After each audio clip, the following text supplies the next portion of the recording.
selalu berganti, kasih Tuhan tetap abadi,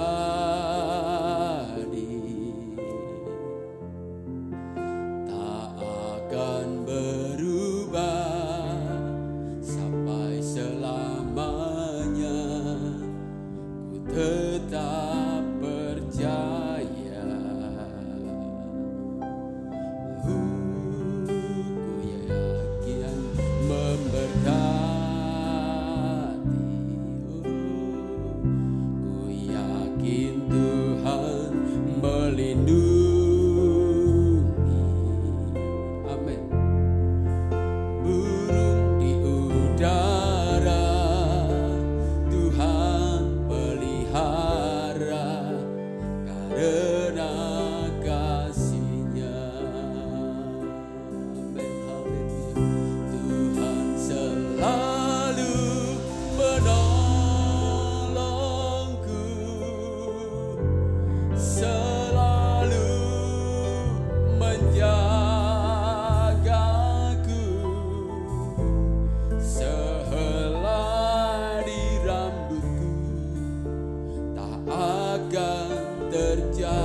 Kasih Tuhan, terima kasih dan selalu berganti.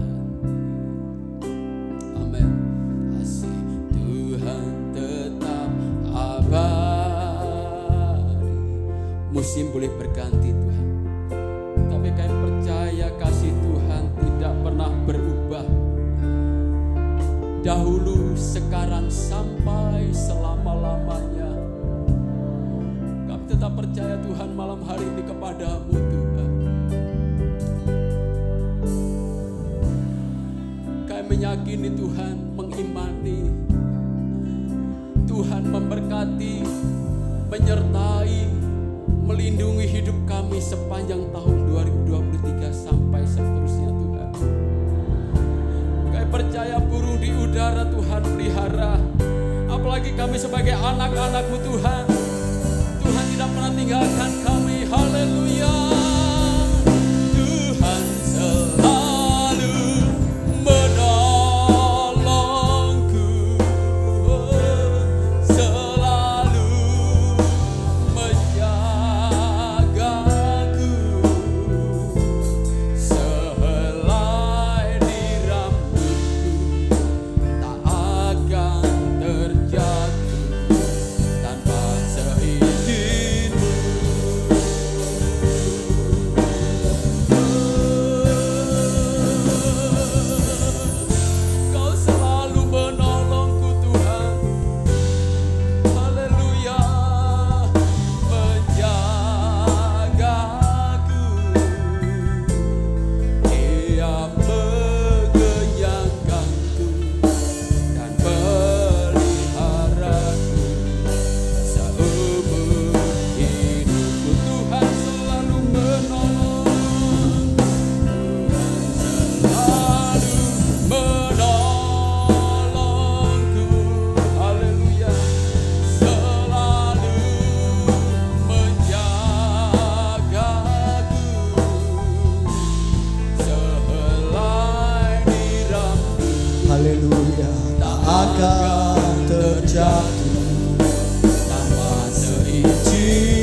Kami menikmati setiap pertolongan demi pertolongan Tuhan yang begitu nyata di dalam hidup kami.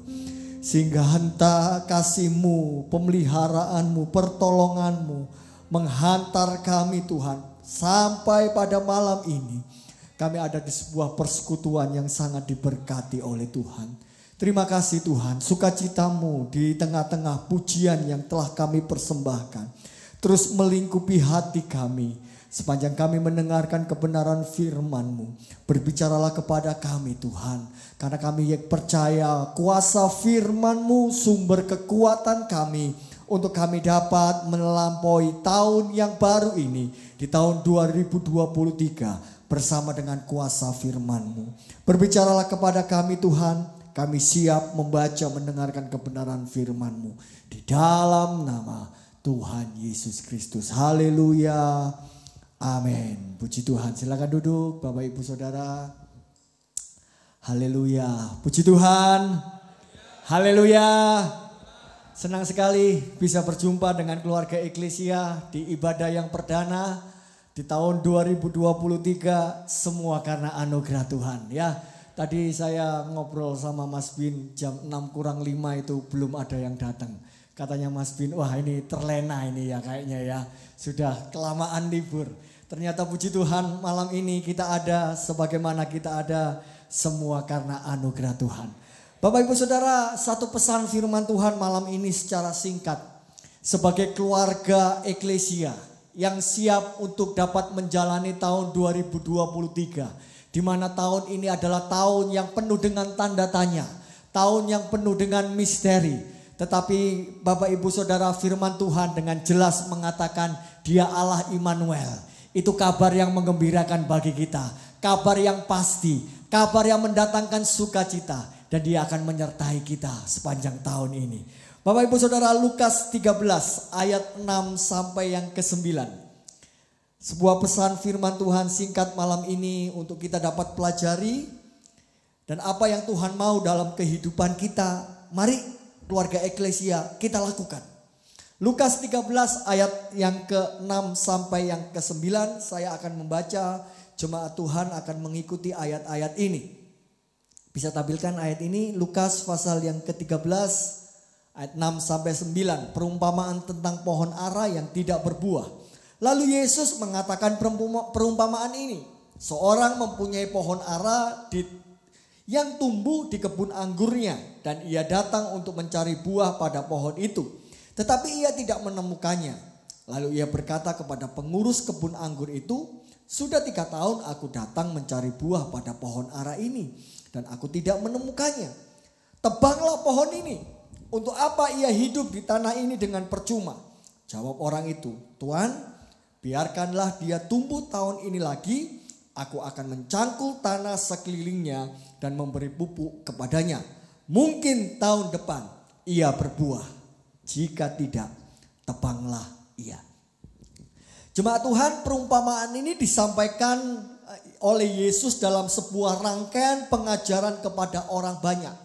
Kalau kita melihat sebelum perikop tentang pohon ara di tengah kebun anggur, ada suatu berita yang menyedihkan sekali di mana ada orang-orang dibunuh oleh Pilatus saat mereka sedang mempersembahkan korban. Nah, pemikiran konsep saat itu kematian yang dialami oleh orang-orang ini, mereka langsung punya paradigma seperti ini. Itu karena dosa mereka. Karena mereka telah berbuat lalim, maka hukumannya kematian yang mengerikan. Nah, berikut sebelumnya Yesus tegas menjawab, Bukan karena mereka lebih besar dosanya sehingga mereka alami yang demikian. Yesus beri penegasan yang luar biasa sebelum masuk dalam perumpamaan kebun anggur ini. Kamu semua akan binasa seperti itu jika kamu tidak bertobat. Jadi ada yang diangkat oleh Yesus sebelum masuk dalam sebuah perumpamaan pohon ara di tengah kebun anggur. Jadi tidak ujuk-ujuk Yesus langsung mengangkat perumpamaan ini. Tapi perikop sebelumnya Yesus katakan, kematian itu kedaulatan Tuhan. Cara manusia meninggal itu kedaulatan Tuhan. Kalau kamu tidak bertobat, maka engkau akan mati seperti itu. Wah, jelas sekali. Nah, setelah berkata demikian, Yesus masuk dalam sebuah perumpamaan. Ya, ada perumpamaan yang luar biasa untuk menegaskan apa yang dikatakan oleh Yesus. Dikatakan demikian. Ada kebun anggur, di tengah-tengahnya tumbuh pohon ara. Bapak Ibu Saudara, saya mengajak kita melihat sedikit secara umum. Ini hal yang sangat tidak wajar. Mengapa? Karena pohon ara itu adalah pohon liar. Tanpa harus dirawat, pohon ini bisa tumbuh sendiri. Tanpa harus diberi pupuk, tanpa harus diperhatikan dengan detil, pohon ara ini akan bertumbuh sendiri. Justru pohon anggur itu butuh penanganan secara khusus. Daunnya tidak boleh terlalu lebat, tidak boleh juga terlalu sedikit. Gizinya, pupuknya, tanahnya, sinar matahari itu juga harus diperhatikan. Nah, di tengah-tengah kebun anggur ini ada pohon ara di tengah-tengahnya. Pohon liar yang tidak butuh perawatan secara khusus. Pohon ini dapat bertumbuh. Nah, pertanyaannya, jadi buat apa pohon liar, pohon ara ini ditanam di tengah-tengah kebun anggur? Jawabannya pasti, tidak ada gunanya. Tidak ada gunanya. Sebab pohon anggur itu membutuhkan sinar matahari yang cukup. Sedangkan pohon ara daunnya banyak. Otomatis itu akan menghalangi sinar matahari untuk jatuh di tengah-tengah pohon anggur. Jadi mau dilihat dari berbagai aspek, tidak ada gunanya kebun anggur itu ditanami pohon ara di tengah-tengahnya. Tidak ada keuntungan sama sekali. Itu pun ketika dicari buahnya, pohon ara ini sudah nentengi pohon anggur, sudah gak ada gunanya di tengah-tengah. Pemiliknya mau cari buah, gak ada. Itu sebab rasa kekesalan dari pemilik ini katakan, tebang pohon ini karena dia tidak berbuah. Lalu pengelola kebun anggur katakan, kasih waktu 1 tahun lagi. Saya akan pelihara, kalau tahun depan tidak berbuah, maka tebang pohon ini. Kalau kita melihat Bapak Ibu Saudara di Matius pasal yang ke-21, ini tentang pohon ara, tetapi tidak di tengah-tengah kebun anggur. Apa jadinya? Pohon ara ini tumbuh di pinggir jalan, menjadi pohon liar. Bapak Ibu, kalau pohon di pinggir jalan itu kan kadang-kadang sopir mandek ngapain? Kencing gitu ya. Anjing lewat, pohon itu dikencingin. Pohon liar. Pohon itu di pinggir jalan. Nah, ketika Yesus dalam Matius 21 ya, dalam perumpamaan yang lain. Ketika Yesus ingin menikmati buahnya, tidak didapati satupun buahnya. Yesus katakan dikutuk pohon itu. Tidak diberi kesempatan atau tidak ada pembelaan. Beda dengan apa yang diajarkan Yesus dalam Lukas pasal yang ke-13. Apa yang dikehendaki oleh pemilik kebun anggur dari pohon ara yang ditanam di tengah-tengah kebun anggur? Satu, Bapak Ibu. Hanya ingin yang namanya buah. Ternyata Tuhan cari buah. Dari sekian apa yang diharapkan oleh pohon yang tidak berguna ini yang ada di tengah-tengah kebun anggur, pemilik kebun anggur ini hanya mencari buah dari pohon ara. Pertanyaannya Bapak Ibu, untuk kita dapat renungkan secara singkat malam ini.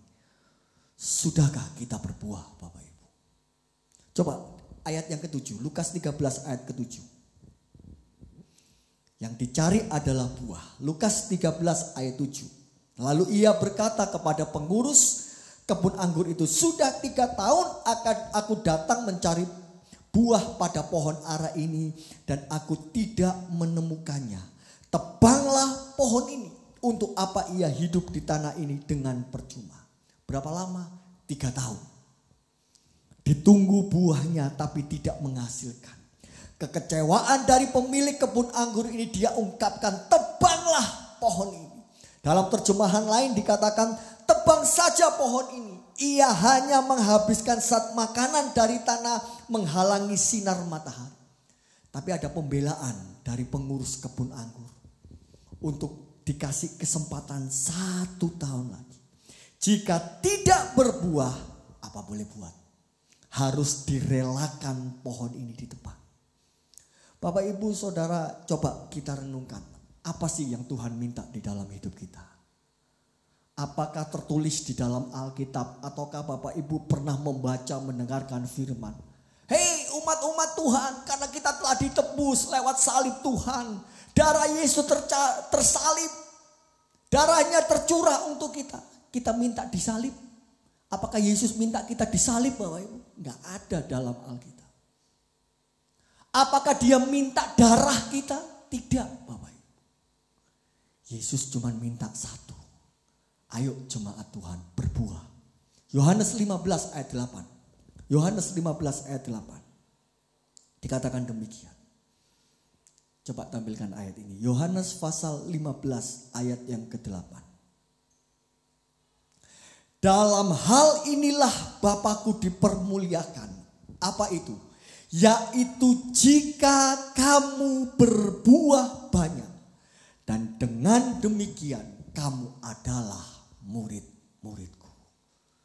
Jadi Bapak Ibu, ini tuntutan di dalam hidup kita. Untuk kita masuk di tahun 2023. Tuhan minta buah di dalam hidup kita.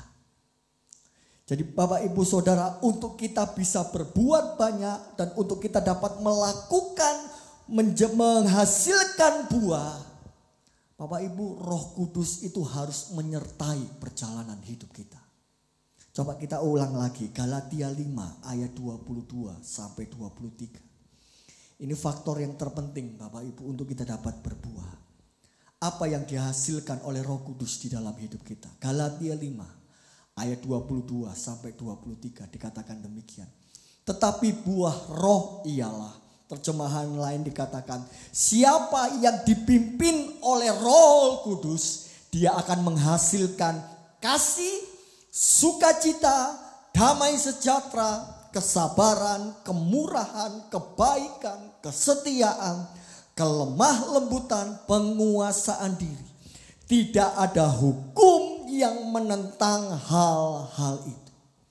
Ini yang dituntut dalam hidup kita Bapak Ibu. Ya, saya tidak menerangkan satu persatu kasih itu apa, sukacita itu apa. Bapak Ibu Saudara jemaat Tuhan Eklesia, keluarga Eklesia pasti sudah mengerti.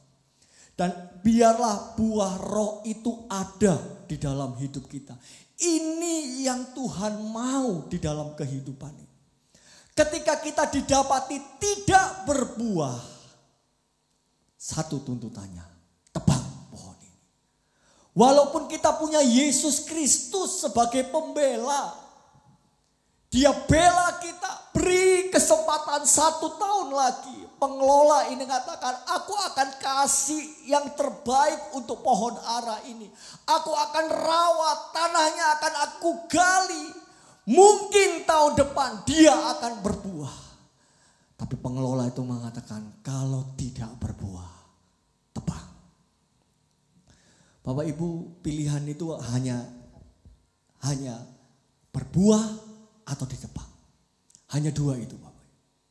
Itu sebab Yesus katakan, ketika kita tidak bertobat, ada satu tuntutan yang kita harus hadapi di dalam hidup ini. Pilihannya cuma 2. Berbuah atau ditebang. Ketika kita memberi hidup ini untuk kita dapat menghasilkan buah. Bapak Ibu, tuntunan Roh Kudus itu akan selalu memberikan. Galatia 5 ayat 22 sampai 23. Itu nyata di dalam hidup kita. Berapa banyak buah roh ini, kasih, sukacita, damai sejahtera, kesabaran, kemurahan, kebaikan, kesetiaan, kelemah lembutan, penguasaan diri sedang dirusak habis oleh setan. Dimulai dari mana? Mulai dari dalam rumah tangga. Kasih itu sudah mulai hambar. Kasih itu sudah mulai dingin. Ya, saya nggak tahu fenomena bagaimana setiap akhir tahun itu selalu ada film yang selalu booming. Tapi Bapak Ibu, pesannya itu merusak moral rohani kita. Ya, Bapak Ibu ngikuti nggak kupu-kupu malam itu ya? Rame kan? Tahun lalu apa? Tahun lalu layangan putus gitu ya. Viral kan ini. Isinya apa? Wah, menjijikan. Tapi film ini digandrungi, wah klipnya keluar di mana-mana. Ya, gak apa-apa walaupun ini direkam. Buktinya memang seperti ini ya, film seperti itu ya. Dibungkus dengan begitu rupa, ujungnya happy ending. Padahal isinya suatu kebobrokan, kebusukan yang itu benar-benar terjadi saat-saat ini. Dosa sedang dibungkus oleh setan menjadi sesuatu yang indah kok pada akhirnya. Seperti itu kan. Ini berbahaya sekali Bapak Ibu Saudara. Ya, setan sedang berusaha untuk menarik anak-anak Tuhan jatuh di dalamnya. Sudah tidak mempunyai kasih lagi. Sudah tidak mempunyai kesabaran lagi. Tidak ada kesetiaan lagi. Padahal itu yang dituntut di dalam hidup kita.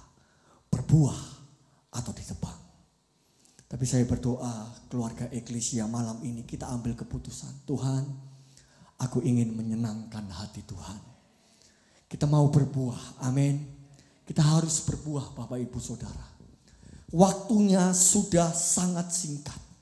Waktunya Tuhan Yesus tidak lama lagi akan datang kembali ke dalam dunia ini. Menjemput kita semua, amin. Kita akan kembali kepada tempat yang dimana Tuhan sediakan bagi kita. Yaitu surga mulia. Tapi Tuhan cari di dalam hidup kita. Sudahkah kita berbuah? Amin. Mari pemain musik. Sudahkah kita berbuah Bapak Ibu Saudara? Itu yang Tuhan cari di dalam hidup ini. Kalaupun hari-hari ini kita mulai mengalami namanya kok hidup rohani saya stuck ya di sini. Rasanya kok sudah berat sekali melangkah. Gak punya gairah untuk berdoa. Gak punya gairah untuk membaca Alkitab. Ayo datang kepada Tuhan malam hari ini. Kita mau katakan kepada Tuhan, Tuhan hidupku ingin menyenangkan Engkau. Haleluya. Tuhan ku mau menyenangkan-Mu. Haleluya. Tuhan bentuklah hati ini jadi bencana untuk hormat-Mu. Cemerlang bagai emas murni. Tuhan ku serahkan hatiku. Semua ku berikan padamu. Kuduskan hingga tulus selalu. Agar aku menyenangkanmu, menyenangkanmu, menyenangkanmu. Haleluya, haleluya, hanya itu kerinduanku. Menyenangkanmu, senangkan hatimu. Hanya itu kerinduanku. Saya undang kita semua bangkit berdiri. Mari nyatakan lewat pujian ini, Tuhan aku ingin menyenangkan. Ampuni kami Tuhan, Ampuni kami keluarga Eklesia. Malam ini kami mau ambil komitmen, kami ingin hidup menyenangkan hati-Mu Tuhan. Untuk hormat-Mu, kaya pasti menyenangkan-Mu. Haleluya, haleluya, haleluya, haleluya. Haleluya, kami ingin menghasilkan buah yang menyenangkan hati Tuhan. Senangkan hati-Mu, hanya itu kerinduan.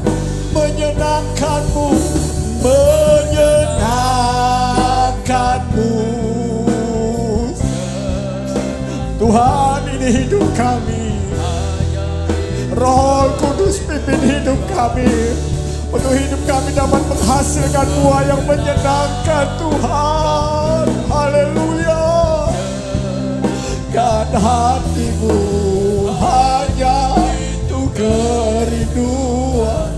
Menyenangkan-Mu, menyenangkan-Mu. haleluya, haleluya, haleluya, haleluya.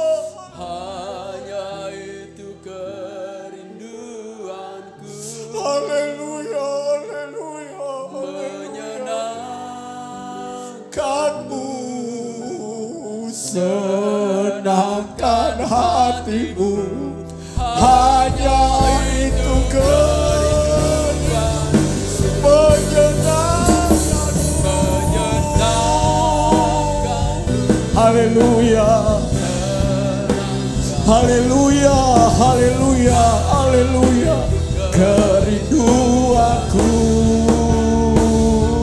menyenangkan-Mu, senangkan hati-Mu, hanya itu kerinduanku, hanya itu kerinduanku, hanya itu kerinduanku, hanya itu kerinduan. Haleluya, mari kita berikan pujian. Haleluya bagi Tuhan Allah kita. Haleluya, haleluya, haleluya, haleluya, haleluya, haleluya. Dengan kasih Kristus saya mengundang Bapak Pendeta Hesli Rantung untuk maju ke depan, berdoa untuk kebenaran firman Tuhan, sekaligus memberi doa berkat bagi ibadah malam hari ini. Haleluya, haleluya, haleluya. Terima kasih Tuhan. Malam hari yang indah ini kami keluarga Eklesia, kembali Engkau mengajarkan kami tentang kebenaran firman-Mu. Ada satu tuntutan yang Engkau mau dalam hidup kami, yaitu kami menghasilkan buah. Yang Engkau cari bukan seberapa lama kami mengiring Engkau, bukan seberapa lama kami melayani Engkau, tetapi yang Engkau cari adalah buah-buah yang baik dalam hidup kami, buah pertobatan, bahkan buah pelayanan yang kami hasilkan ya Tuhan. Roh Kudus memampukan kami untuk kami dapat menghasilkan buah di tengah-tengah keluarga rumah tangga kami. Kami mengasihi keluarga kami, mengasihi suami, istri, anak kami. Kami mengasihi orang-orang yang ada sekitar kami ya Tuhan. Terima kasih Tuhan. Memberkati hamba-Mu Bapak Gembala yang telah menyampaikan kebenaran firman-Mu. Engkau terus pakai hamba-Mu dengan heran, dengan urapan daripada kuasa Roh Kudus. Kesehatan, kekuatan terus Engkau berikan kepada hamba-Mu, dapat mengembalakan jemaat Tuhan yang ada di tempat ini, bahkan dapat melayani Engkau dan pekerjaan Tuhan di tempat ini. Bersama dengan keluarga yang ada Engkau berkati. Bahkan kami semua keluarga muda Eklesia yang sudah hadir di malam kami percaya kami semua telah diberkati oleh Engkau. Bahkan terus Engkau juga memberkati setiap hamba-hamba-Mu yang telah terlibat dalam pelayanan. Engkau terus pakai dengan heran setiap talenta-talenta yang Kau percayakan, Engkau terus akan senantiasa menolong dalam kehidupan hamba-hamba-Mu ya Tuhan. Kami berdoa buat rekan-rekan kami yang saat malam hari ini tidak bisa hadir. Apapun yang menjadi halangan mereka, Tuhan senantiasa akan menolong. Kalau ada di antara mereka yang sakit, Tuhan akan sembuhkan dan memulihkan. Kalau ada di antara mereka yang undur, tinggalkan Engkau. Jamah hati mereka sehingga mereka boleh kembali kepada Engkau ya Tuhan. Terima kasih Bapa, pertemukan kami dalam acara-acara ibadah yang akan datang. Terus sama-sama kami menikmati lawatan dan hadirat-Mu ya Tuhan. Terpujilah Engkau Tuhan. Kalau sebentar kami akan kembali ke rumah kami masing-masing. Sebagaimana Engkau telah menolong kami tiba dengan selamat di tempat ini.